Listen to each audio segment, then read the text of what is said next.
हाँ, तो आगे सभी बच्ची क्लास में। आज आपका टॉपिक है अलंकार, है ना। तो ये जो अलंकार है हम इसके बारे में पढ़ेंगे। परिभाषा सबको पता है। आपको अलंकार की परिभाषा क्या होती है? जो काव्य की शोभा बढ़ाने वाले शब्दों को अलंकार कहते हैं। अब आपके मन में आएगा कि ये काव्य क्या है, काव्य क्या होता है। तो देखिए, हम हिंदी पढ़ते हैं। पहली बात तो हिंदी पढ़ते हैं, इसके दो भाग करते हैं। एक काव्य खंड जिसको हम क्या बोलते हैं? पद्य भाग। फिर एक और इसका भाग होता है गद्य भाग। अब देखो, आपके मन में आएगा कि हमने सिर्फ काव्य पूछा, तो ये जो काव्य है अलंकार इसी की शोभा बढ़ाएंगे। सिर्फ किसकी? काव्य खंड की। अलंकार का कार्य क्या है? शोभा में वृद्धि करना। और किसकी? सौंदर्य में वृद्धि करेंगे, काव्य खंड की में। ठीक है। जैसे गद्य भाग में तो सीधे के सीधे हम पढ़ते हैं, तो निबंध, संस्मरण, कहानी, लेख आदि चीजें पढ़ते हैं। और काव्य खंड में कविताएं, रचना यही तो पढ़ी जाती है जिनको हम गाकर पढ़ते हैं।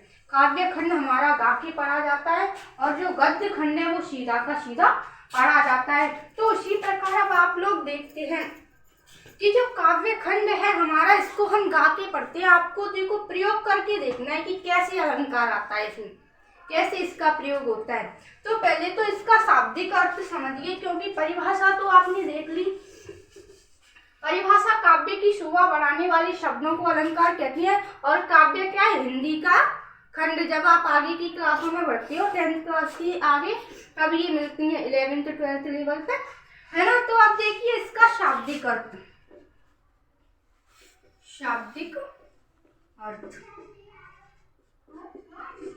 अलंकार का शाब्दिक अर्थ क्या होता है? देखो, जो हमारा अलंकार शब्द है ये दो शब्दों से मिलकर बना है। अलम प्लस कार, जिसमें अलम का अर्थ होता है शोभा और कार का अर्थ होता है बढ़ाने वाली।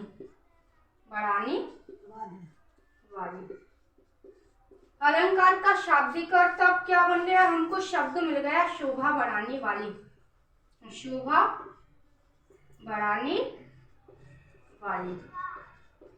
अब आप लोग बोलोगे कि किसकी शोभा बढ़ानी है? तो शोभा किसकी बढ़ेगी? काव्य की। ऐसा नहीं है कि मान लो कोई कमरा है उसको फूल पत्तियों से सजा दो, तो ऐसा कुछ नहीं है। हमको तो सिर्फ कविता में सौंदर्य लाना है। ठीक है। तो अलंकार का शाब्दिक अर्थ क्या है? काव्य में सौंदर्य वृद्धि करना। अलम का अर्थ होता है शोभा और कार का अर्थ होता है बढ़ाने वाली। तो इसका शाब्दिक अर्थ हमको क्या मिल गया? शोभा बढ़ाने वाली। अब आपको देखो एक और है अलंकार। भावार्थ रूप में बता रही हूँ। अब एक अलंकार होता है आभूषण। ये तो वास्तविक अर्थ था, ये भावार्थ रूप में। देखिए, अलंकार तो आभूषण और कार का अर्थ यही शोभा बढ़ाने वाले। अब देखो, आभूषण का कार्य क्या होता है? सौंदर्य में वृद्धि करना। क्या होता है? सौंदर्य में वृद्धि करना ही तो होता है। जिस प्रकार से मान लो कोई स्त्री है, उसके सौंदर्य में वृद्धि कौन करता है? कोई स्त्री है, उसके सौंदर्य में वृद्धि कौन करता है? यही तो करते हैं आभूषण। मान लो एक तो किसी स्त्री को नॉर्मल रूप में खड़ा कर दो, दूसरा उसको सजा धजा के आभूषण पहना के खड़ा करो, तो कौन ज्यादा अच्छा लगेगा? जिसका श्रृंगार किया गया है वही तो स्त्री सुंदर लगेगी। तो देखो, जिस प्रकार से आभूषण होते हैं वो सौंदर्य में वृद्धि करते हैं, उसी प्रकार जो अलंकार होते हैं वो किसमें वृद्धि करते हैं? काव्य में वृद्धि करते हैं, यानी काव्य की सौंदर्य में वृद्धि करते हैं। तो आप एक लाइन लिख लीजिए यहाँ पर। Madam, makeup. हाँ सर। मेकअप हाँ, वो जो शोभा बढ़ाता है। हाँ, देखो मेकअप होता है ना भाई। आ जाता है मेकअप तो भाई। उन्होंने आभूषण बोला, उन्होंने मेकअप पूछा। मेकअप होता है ना। देखो, मेकअप भी एक प्रकार से यही मान लो सौंदर्य वृद्धि का साधन। हम तो सिर्फ यही बात कर रहे हैं कि सौंदर्य में वृद्धि कौन कौन करता है।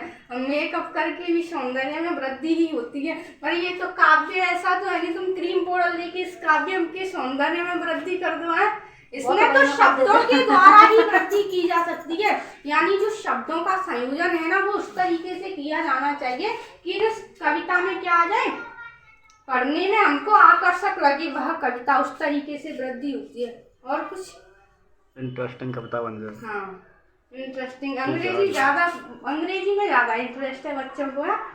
चलो तो अभी आप इसको देखो, साथ ही साथ नोट करते जाना। अब एक लाइन लिख लीजिए यहाँ पे, साथ ही नोट करना। शाब्दिक अर्थ, अलंकार, शब्द का शाब्दिक अर्थ। क्लास में डिस्टर्ब नहीं, चुप। अलंकार शब्द का शाब्दिक आभूषण अर्थ। अलम प्लस कार होता है, अलम प्लस कार होता है, जिसमें अलम का अर्थ होता है, अलम का। देखो कोई भी इम्पोर्टेंट शब्द आता है तो उसे अंडरलाइन करके कॉमा में बंद कर देते हैं, ठीक है। अलम का अर्थ होता है शोभा, शोभा। और अगर भावार्थ रूप में देखें तो आभूषण, ठीक है, आभूषण। और कार का अर्थ होता है, कार का बढ़ाने वाला अर्थ होता है, क्या होता है, बढ़ाने वाला, बढ़ाने वाला, बढ़ाने वाला। तो अलंकार का शाब्दिक अर्थ क्या बन गया, शोभा बढ़ाने वाली, शोभा बढ़ाने वाली। क्या मैडम शब्द शोभा बढ़ाने वाले मतलब क्या चीज? शोभा बढ़ाने वाले यानी काव्य अक्षर। की शोभा बढ़ाने वाले। अक्षर या मात्रा? शब्द, अच्छा शब्द बढ़ाने। शब्द, वे शब्द जो काव्य की शोभा बनाए। अभी परिभाषा भी नोट करा दी बेटा। कौन पेन कॉपी है आपके पास, लिख रहे हो? है ना मैडम, लिख रहे हैं प्रॉपर। प्रॉपर लिख रहे हैं। चेक हो जाओ। ऑनलाइन क्लास में ज्यादा डिस्टर्ब नहीं, मैं ऑनलाइन हूँ, ऑफलाइन वाले बच्चे ज्यादा डिस्टर्ब ना करें, है ना। अब तो देखो आप लोग समझ गए काव्य की शोभा बढ़ाने वाले शब्दों को क्या कहते हैं, अलंकार कहते हैं। दूसरा मैंने शाब्दिक अर्थ आपको बताया।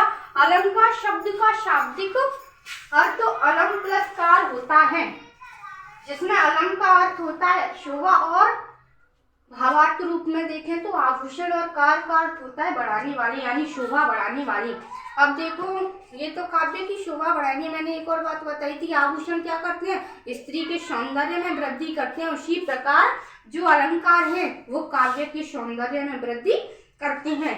अब इतना तो आपका क्लियर हो गया। अब मैं एक उदाहरण और दे रही हूँ आपको, उदाहरण के द्वारा ये नोट हो गया सबका। ओके। साथ ही साथ नोट करना।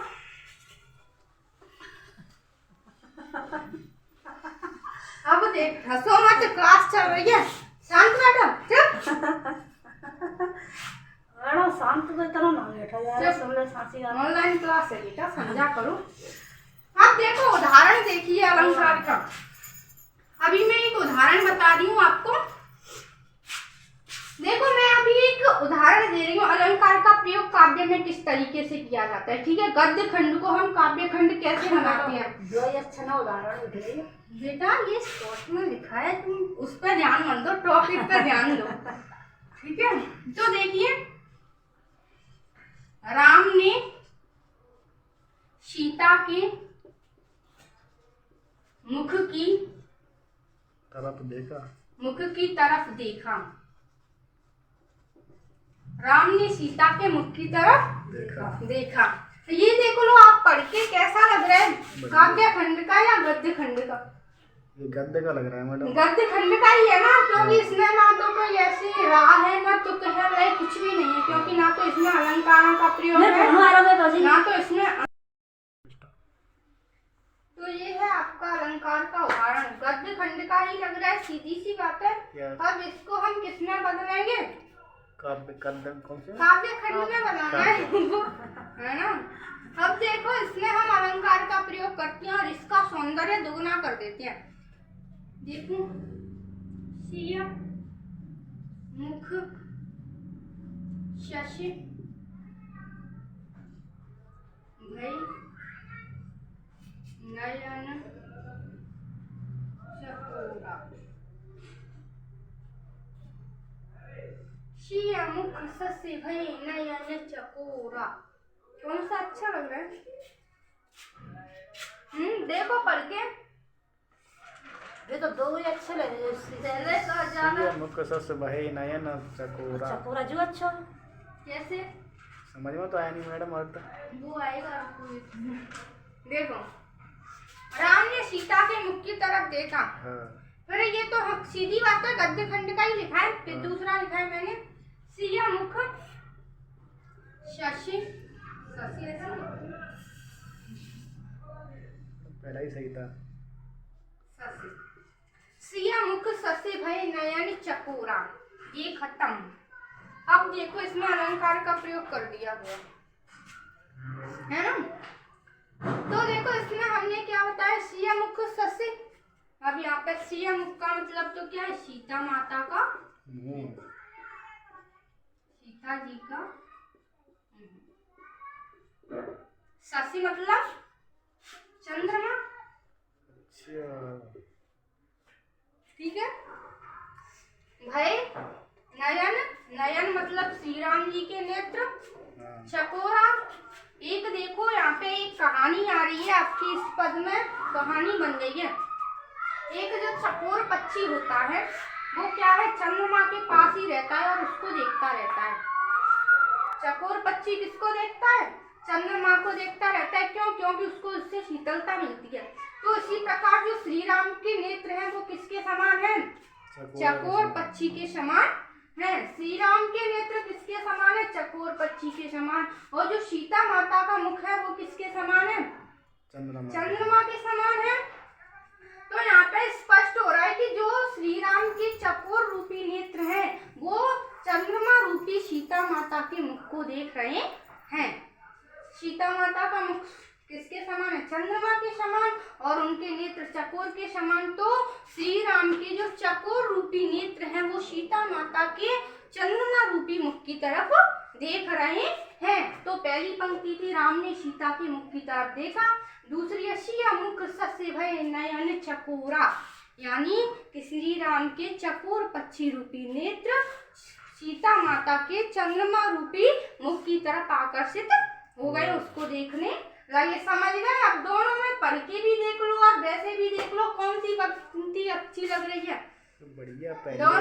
दोनों में अलंकार का चमत्कार इसमें दिख रहा है या नहीं?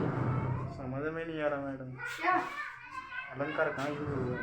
देखो इसमें पहले तो ये सीधी पंक्ति है, एक ही बात है दोनों में। चाहे तो इसे इस तरीके से बोलो चाहे इस तरीके से बोलो, बात एक ही है।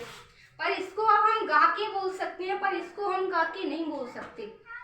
यानी यहाँ तो काव्य में क्या है, सौंदर्य वृद्धि हुई है और ऊपर सौंदर्य में वृद्धि नहीं हुई है। अब आज की क्लास खत्म। वीडियो अगर आपकी समझ में आई हो तो चैनल को सब्सक्राइब करें, लाइक करें। कोई डाउट हो तो कमेंट करके पूछें। अगली वीडियो में हम आगे के अलंकारों के भाग पढ़ेंगे। ठीक है, अलंकार की परिभाषा हो गई। सभी बच्चे वीडियो को ज़्यादा से ज़्यादा शेयर करें, सब्सक्राइब करें, सपोर्ट करें। जय हिंद, राम राम।